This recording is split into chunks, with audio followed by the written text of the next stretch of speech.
दोस्तों, मैं कमला मौर्य अपने YouTube चैनल पे आप सबका स्वागत करती हूँ।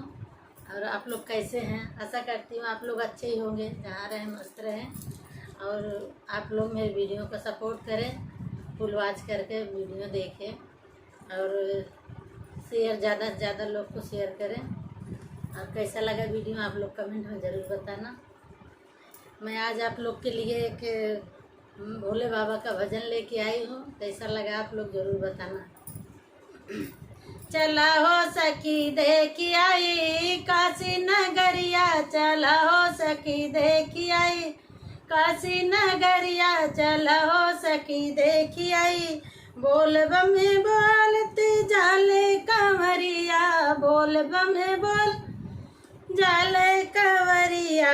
गेरुआ रंग तू पहनीला सड़िया, गेरुआ रंग तू पहनीला सड़िया। चला हो सखी देखी आई बाबा दुवरिया, चला हो सखी देखी आई काशी नगरिया, चला हो सखी देखी आई।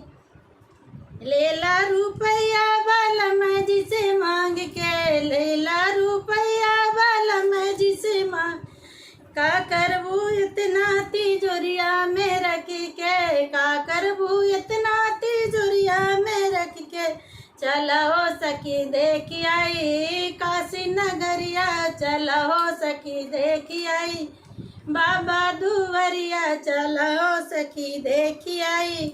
बड़ा निकला गए हो बाबा दुवरिया, बड़ा निकला गए बाबा दुवरिया। रिमझिमी बरसेला जहाँ बदरिया, रिमझिमी बरसेला जहाँ बदरिया। चला हो सखी देखी आई बाबा नगरिया, चला हो सखी देखी आई काशी नगरिया, चला हो सखी देखी आई। जात बाटे कमला बुकिंग कई के गड़िया, जात बाटे कमला बुकिंग कई के गड़िया। काहे न बुझेलू बाटू अनाड़ी, काहे न बुझेलू बाटू अनाड़ी। चला हो सखी देखी आई काशी नगरिया, चला हो सखी देखी आई बाबा दुवरिया, चला हो सखी देखी आई।